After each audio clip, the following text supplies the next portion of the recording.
இன்றைக்கி நாம் தமிழ் புத்தாண்டான குரோதி வருடத்துக்கு உண்டான ராசி பலன்கள் அப்படிங்கிறத தான் நாம் பார்க்க போகிறோம். ஏன்னா சோபகிருது வருடம் அப்படிங்கிறது முடிய போகுது, குரோதி வருடம் அப்படிங்கிறது பிறக்க போகுது. சோபகிருது வருடத்தில் நிறைய விஷயங்களை எதிர்பார்த்து காத்துக்கிட்டு இருந்து சில விஷயங்கள் நடந்துருக்கும், பல விஷயங்களில் நடக்காமல் போயிருந்திருக்கும், பல விஷயங்களை திட்டமிட்டு தள்ளி போயிட்டே இருந்திருக்கும். வீடு கட்டணும்னு நினச்சிருப்பீங்க, கட்டியிருக்க முடியாது. சில பேருக்கு திருமணம் நடக்கணும் அப்படிங்கிறது இருந்திருக்கும், நடந்திருக்காது. சரி, வரக்கூடிய இந்த குரோதி வருடத்தில் சொந்த வீடு அமையுமா, திருமணம் நடக்குமா, எதிர்பார்த்த கல்வி கிடைக்குமா, நல்லதொரு தொழில் அமையுமா, வேலை கிடைக்குமா, 10 ரூபா காசு பணம் சம்பாதிச்சு கடன்லாம் அடைக்கலாமா அப்படின்னு சொல்லிட்டு ஏகப்பட்ட எதிர்பார்ப்புகளோட இந்த குரோதி வருடத்துக்குள்ள நுழையிறீங்க. குரோதி வருட பஞ்சாங்கம் என்ன சொல்லுது? பஞ்சாங்கத்தை மிஞ்சின ஒரு கணிப்பு அப்படிங்கிறது இந்த உலகத்திலேயே இல்லைங்க. அப்போ பஞ்சாங்கம் சொல்லக்கூடிய பலன்கள் என்ன, உங்களுக்கு இந்த வருடத்தில் என்னென்ன நடக்க போகுது அப்படிங்கிறத பார்க்கணும். அதுக்கு முன்னாடி இந்த வருஷத்துக்கு உண்டான கிரக அமைப்புன்னு பார்க்கணும். கிரகங்களுடைய ராஜா சூரியன் காலச்சக்கரத்தோட முதல் ராசியான மேச ராசிக்குள்ள நுழையிற நாள் தான் இந்த தமிழ் புத்தாண்டு அப்படிங்கிறது. இந்த சூரியன் மேசத்தில் குருவோட சேர்ந்து இணைய போகிறாரு, செவ்வாய் கும்பத்தில் சனியோட இணைய போகிறாரு, புதன் மீனத்தில் சுக்கரனோடையும் ராகுவோடையும் இணைய போகிறாரு. எல்லாமே ஒரு கூட்டு கிரக சேர்க்கை அப்படிங்கிற மாதிரி தான் இருக்குது. இதில் கேது மட்டும் தான் பார்த்தீங்க அப்படின்னா தனித்து கன்னிராசியில் இருக்காரு. சரி, ஆண்டு கிரகங்கள் ஏதாவது மாற்றம் இருக்கா ஜோசியரே அப்படின்னு பார்த்தீங்க அப்படின்னா மே மாதம் 1ஆம் தேதி, அதாவது சித்திரை மாதத்திலேயே முதல் மாதத்திலேயே மகா குரு பயிற்சி அப்படிங்கிறது நடக்க போகுது. குரு பகவான் வந்துட்டு மேச ராசியில இருந்து ரிஷப ராசிக்கு போகிறாரு. தேவகுரு அசுப குருவாக மாற போகிறாரு. இந்த எல்லா கிரகங்களுமே சேர்ந்து உங்களுக்கு என்ன மாதிரியான பலனை இந்த குரோதி வருடத்தில் கொடுக்க போகுது, எதிர்பார்த்தது நடக்குமா, என்ன செய்யலாம், என்ன செய்யக்கூடாது, என்ன பரிகாரம் பண்ணணும், இது எல்லாத்தையும் பார்த்துருவோம். துலாம் ராசி நேயர்களே, உங்களுக்கு இந்த குரோதி வருடம் அப்படிங்கிறது தமிழ் புத்தாண்டு எப்படி இருக்குது அப்படின்னு சொல்லிட்டு பார்த்தோம் அப்படின்னா முதல்ல நாம் வருட கிரகங்களுடைய ஆதிக்கம் அப்படிங்கிறத பார்க்கணும். அந்த வகையில் பார்த்தோம் அப்படின்னா ராசிக்கு நன்மை செய்யக்கூடிய ஒரு கிரகம் சனி பகவானுங்க. ராசி அதிபதி சுக்கிர பகவானுக்கு நெருங்கின ஒரு நட்பு கிரகமான சனி பகவான் ராசிக்கு 5வது வீட்டில் இருக்கார். 5வது வீடு அப்படிங்கிறது பூர்வ புண்ணிய ஸ்தானம், பஞ்சமஸ்தானம், புத்திரஸ்தானம், அதாவது கெஞ்சினாலும் கிடைக்காத பஞ்சமஸ்தானம் அப்படின்னு சொல்லிட்டு சொல்லுவாங்க. அந்த 5வது வீடு அப்படிங்கிறத அந்த இடத்துல சனி பகவான் உட்கார்ந்துருக்காரு அப்படிங்கிறது ஒரு வரவேற்கத்தக்க ஒரு மாற்றம் அப்படின்னே சொல்லலாங்க. ஒரு 30 வருஷத்துக்கு ஒருக்க தான் அங்கே வருவார் அப்படிங்கும்போது அது ஒரு உன்னதமான பலன்கிறத கொடுக்கக்கூடிய ஒரு அமைப்பு.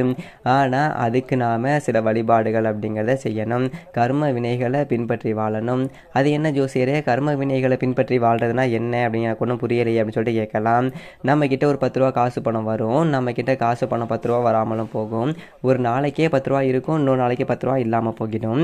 நம்ம கிட்ட 10 ரூபா இருந்து இன்னொருத்தருக்கு கொடுத்து உதவுற மாதிரி இருக்கும், சமயத்தில் இன்னொருத்தர்கிட்ட 10 ரூபா நம்ம எதிர்பார்த்து நிற்கிற மாதிரி இருக்கும். இப்படி தான் நிலைமை அப்படிங்கிறது வாழ்க்கையில் எல்லாருக்குமே இருக்கும். அப்போ என்ன அப்படின்னா நம்மக்கிட்ட காசு பணம் இருக்கிறப்ப 10 ரூபா இல்லாதவர்களுக்கு கொடுத்து உதவணும். குறிப்பாக நம்மக்கிட்ட வேலை செய்கிறவங்களை நாம் ரொம்ப கண்ணும் கருத்துமாக பார்த்துக்கணும்.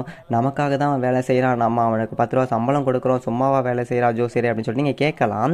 ஆனாலுமே நாம் ஒரு கடை வச்சுருக்கோம், வீட்டில் வந்துட்டு ஒரு சாப்பிட்றோம், செத்த படுக்கிறோம் அப்படின்னு சொல்லிட்டு படுக்கிறோம் பார்த்தீங்களா, நம்ம தூங்குற நேரத்தில் கூட நமக்காக சம்பாதிச்சிட்டு இருப்பான் நம்ம வேலை செய்கிறவன். சரிங்களா, நம்மளுடைய ஊழியர்கள், நம்மளுடைய வேலைக்காரர்கள், நம்மளுடைய பணியாளர்கள், அவங்கள நாம் ரொம்ப கண்ணும் கருத்துமாக பார்த்துக்கணும். நம்ம புள்ளியோ மாதிரி. சரிங்களா, அவங்களுக்கு ஒரு உடம்பு சரியில்லை, ஒரு 10 ரூபா பணம் கொடுத்து வச்சு 2 நாள் ஓய்வு எடுத்துகிட்டு வா, நம்ம சம்பளம் கொடுத்துட்டோமே அப்படின்னு இல்லாமல் அவங்களுக்கு ஒரு கஷ்டம் வரும்போது நம்ம 10 ரூபா தூக்கி கொடுக்கணும். அந்த மாதிரி நம்ம கண்காண கஷ்டம்னு யாராவது வந்துன்னா நம்மளால் முடிஞ்ச ஒரு வாய் சோறு போடணும். அதுக்காக உங்களை வந்துட்டு நான் கொட்டியெல்லாம் கொடுக்க சொல்லலை, ஒரு வாய் சாப்பாடு. நம்மளால் எந்த ஒரு உயிர்களுமே துன்புறுத்தப்படக்கூடாது, எந்த ஒரு உயிருமே. அதாவது நான் ஒரு நாய் வந்து ரோட்டில் செவனேன்னு போயிட்டுருக்கோம், கல்லை கொண்டு போய் அடிப்பானுங்க. இல்லை ஒரு ஆடு மாடு வந்து ஏதாவது வாய் வைக்கும், கல்லை கொண்டு வைப்போம், அடிச்சிருவோம். இந்த மாதிரி ஏதாவது சாதாரணமாக இயல்பாக நடக்கிறது. ஒரு பொருளை நம்ம காப்பாற்றிக்க போகிறோம் அப்படிங்கிறதுக்காக கல்லை விட்டு எறிகிறது, ஒரு குச்சி எடுத்து அடிக்கிறது, இந்த மாதிரியான வேலையெல்லாம் வச்சுக்கக்கூடாது. சும்மா அப்படியே விரட்டி விடுவோம், இல்லை ஓரமாக பிடிச்சி கட்டி போட்டு மாட்டுக்காரன் ஆட்டுக்காரன் வந்தால் பிடிச்சிட்டு போயிடுவான். அந்த மாதிரி செஞ்சிடணும். இதுதான் கர்ம வினைகளின்படி வாழ்கிறது. ஏன்னா இந்த 5ஆம் இடத்துல சனி பகவான் இருக்கும்போது நம்மளுடைய கர்ம வினைகள் அப்படிங்கிறது நம்மளுடைய முன்னோர்கள் செய்த புண்ணியங்களை நாம் கொண்டு வந்து சேர்ப்பாருங்க.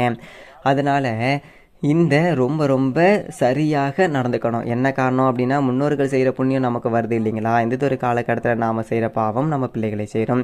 அதனால் கூடுமான வரைக்கும் பிள்ளையோருக்கு 10 ரூபா காசு பணம் சேர்த்து வைக்கிறோமோ இல்லையோ, பாவங்களே சேர்த்து வைக்காமல் இருக்கணும். அதுதான் வந்துட்டு இந்த 5ஆம் இடத்துல சனி பகவான் இருக்கிறப்போ சொல்கிறது. அந்த மாதிரி முன்னோர்களுக்கு செய்ய வேண்டிய தர்ப்பணங்களை முறையாக செய்யணும்.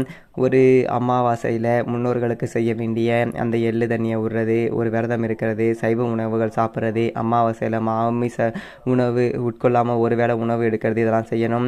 குலதெய்வ வழிபாடு அப்படிங்கிறது செய்யணும். பல பேர் பார்த்தீங்க அப்படின்னா நகர்மயமாக்கல் அப்படியே பொழப்பு தேடி நகரத்துக்கு போயிருப்பீங்க, இல்லை வெளிநாட்டுக்கு போயிருப்பீங்க. அதில் குலதெய்வ வழிபாடு அப்படிங்கிறதே விட்டு போயிருக்கும். குலதெய்வம் எங்கப்பா இருக்குது, அது எங்கேயோ சொந்த ஊரில் இருக்கான்ப்பா, நமக்கு தெரில அப்படின்னு சொல்லுவாங்க. அப்படிப்பட்டவங்கெல்லாம் இந்த துலாம் ராசிக்காரர்கள் குலதெய்வத்தை தேடி போயிட்டு வணங்குறது, தினம் வழிபட முடியலை, மாதத்துக்கு ஒரு வாட்டினால் வழிபட முடியலை அப்படிங்கிறவங்க குலதெய்வம் படத்தை வீட்டில் வச்சுட்டு வணங்கலாம். குலதெய்வ படத்தை வைக்கக்கூடாது அப்படிங்கிறவங்க குலதெய்வ ஆலயத்தில் போயிட்டு ஒரு விபூதி வாங்கிட்டு வந்துட்டு அதை நம்மளுடைய பூஜை அறையில் வச்சுட்டு தினம்தோறும் சாமி கும்பிட்டுட்டு அந்த விபூதியை நெத்தியில் இட்டுக்கணும். இது வந்து அற்புதமான பலனை கொடுக்கும். ஏன்னா 5ல் சனி பகவான் இருக்கார் அப்படின்னாக்க பூர்வீக சொத்து அப்படிங்கிறத காப்பாற்றி கொடுப்பாரு.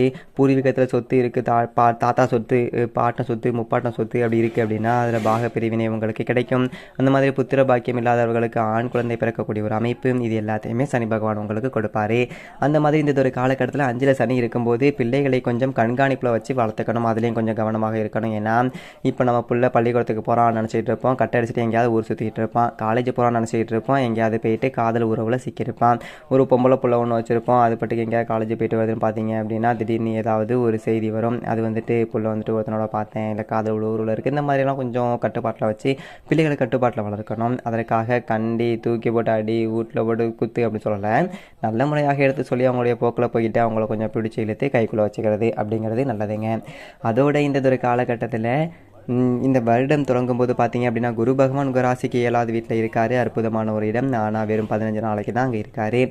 அது மட்டும் இல்லாமல் மே மாதம் 1ஆம் தேதி குரு பகவான் உங்கள் ராசிக்கு 8வது வீட்டுக்கு வராரு. அஷ்டம குருவோட தாக்கம் அப்படிங்க தொடங்குது. இது நல்லதா கெட்டதா ஜோசியர் அப்படின்னு கேட்டிங்க அப்படின்னா நல்லது இல்லை. ஏன்னா 8ல் குரு இருக்காரு அப்படின்னாக்க கொஞ்சம் காசு பணம் அப்படிங்கிறது வரத்தை குறைப்பார். ஒரு தொழில் பண்ணிகிட்டு இருக்கோம், தானே 1000 ரூபாய்க்கு வியாபாரம் ஒன்றுச்சு அப்படின்னா 800 ரூபாய் ஆகும். ஒரு வேலைக்கு போயிட்டுருக்கோம், 10,000 ரூபா சம்பளம், இன்னொருத்தவனுக்கு 12,000 ரூபா சேர்த்து கொடுத்துருக்காங்க, நமக்கு போடுவாங்கன்னு பார்த்தா நமக்கு போட மாட்டாங்க.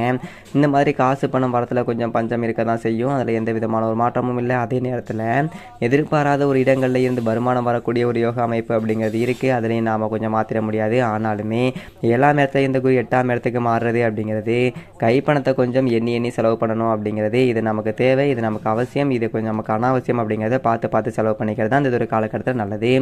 அதோட குரு பகவான் இருக்கிற இடத்த விட பார்க்குற இடத்துக்கு பலன் கூட இல்லைங்களா?